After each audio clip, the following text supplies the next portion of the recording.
So I wanted to talk about a topic today. It's like so everyone knows like the whole concept of like sprinkle sprinkle and whatnot. I was recently watching a clip by Queen Sovereign, and I wanted to add some like ad lib to it because of my own personal experiences. So right, um, I'm in New York City, for example, right? I only get groceries and run errands in the nice areas of Manhattan, right? Those are the only areas that I'm in. Um, Still though, most of the men who approach me are usually black men, and I don't like to say this, but black men overwhelmingly don't have anything. They don't have anything to offer. They don't have any money. Economically, black American men have the least to offer. So, it's just like so black men tend to approach me the most, but like even then, like as a woman with an amazing body, I get some of the most pretty privilege when it comes to the male gaze, to be honest. And so and obviously this is divesting from men channel, and choosing yourself. It's really, if you're going to deal with men at all, just get their money. Like that's really, um, and so Queen Sovereign, she talks about that. But like, even with Shara Seven, like a lot of the advice that she gives, like, and a lot of people don't realize this, but sprinkle sprinkle is for a specific like type of sugar daddy, an old unattractive man who has to use his money to get a woman who's 20, 30 years younger than him, because that's the only way he can get her to be around him. You understand what I'm saying? Like sprinkle sprinkle is not going to work really on your average 30-something-year-old dude, right? Like I'm 29. Most of the men who approach me are within 5 years younger or older, right? Don't get me wrong, like there's older men that do sometimes, but because I'm a light-skinned black woman, right, and I'm mixed passing, it's usually either like I get pedestalized or fetishized by dark skinned unambiguous black men, MLS men, or white men that have a thing for, exotic looking women or black women, right? I'm not dark skinned, so I can't speak to the like, and some like darker skinned women, the fetishization that they may face, I can't speak to that. Obviously, this channel focuses on lighter skinned and mixed race women. So I can only speak to my experience. But like, even with that being said, like,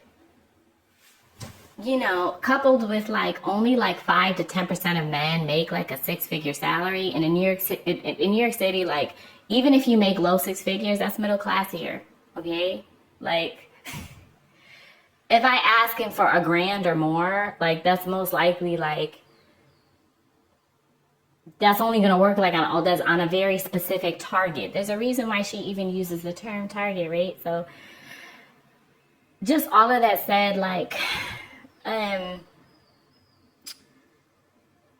you know, um, it's just like, anyway,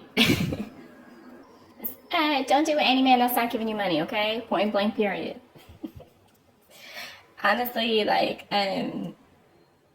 it's, you know, um, and then the online thing you can't do online because every guy online is like looking for something, right?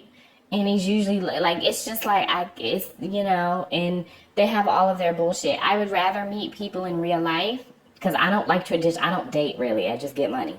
So for me, it's like, because I only deal with men that send me money, I don't like, he has to like really, really, really like you. And that's why, like, in one of Queen Sovereign's videos too, like there was a woman, she said like she had a boyfriend and a sugar daddy, right?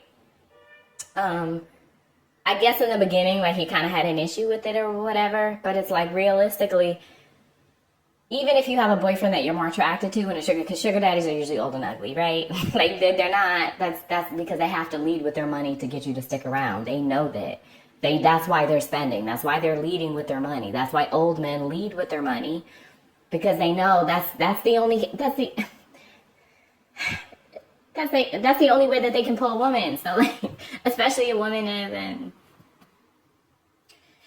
they like high caliber. So you know, but yeah, there's also a lot of men that like they don't mind knowing that other men have access to you as long as they can get access to you, right? And I would never give a man the benefit of me being exclusive with him unless he can like financially afford to cover everything. So that's like a physician level salary, right? I'm an educated girly.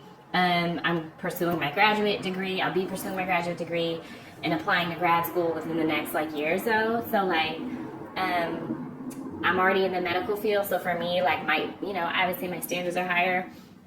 I would never grant that level of exclusivity to a cisgender heterosexual man unless he I'm always gonna make my own money, but he would have to be able to fully cover everything, right? Like that's the parameter. If he can't do that, then don't expect me to be exclusive to you. I'm gonna do what I need to do to be comfortable. That's number one. Um, so anyway,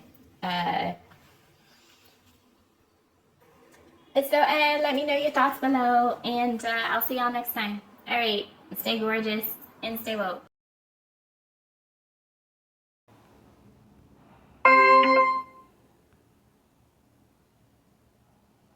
Y'all, let's start a group effort. Get me wrong, but I just feel as though it's just easier for me to go.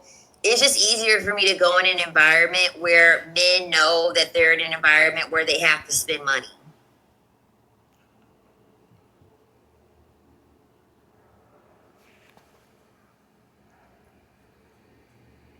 Like, I don't feel like freestyling constantly to find me a sugar daddy. Like, I'm not patient enough. It's exhausting. Yes, sprinkle. That's the thing. Freestyling takes too much time. Exactly. It takes way too much time.